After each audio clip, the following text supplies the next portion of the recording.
So this is how you can use AI tools to edit images with ease. So I'm going to be comparing the best AI tools right now and the most popular.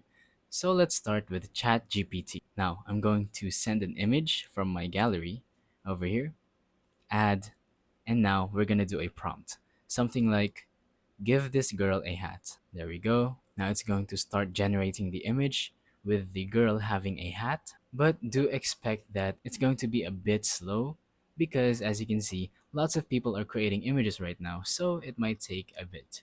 We'll notify you when your image is ready. So you're just gonna have to wait for a bit. So while we wait, let's actually go on ahead and try out Gemini now.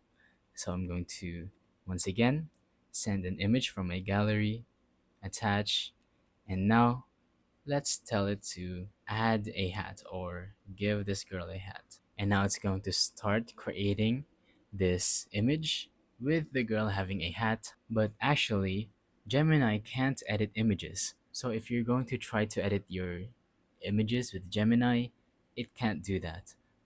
Now let's go on ahead and check out ChatGPT and see if they actually did it. And there we go. As you can see, the girl now has a hat and apparently her hair has also changed, but at least she has a hat and she still looks the same from the before image. So this pretty much proves that ChatGPT is a way better image editor than Gemini because Gemini can't actually edit images. It can only generate images and do prompts like from asking it to do something or tell you something, but yeah, that's pretty much it.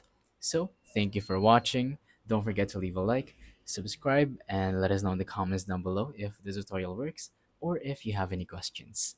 Thank you and goodbye.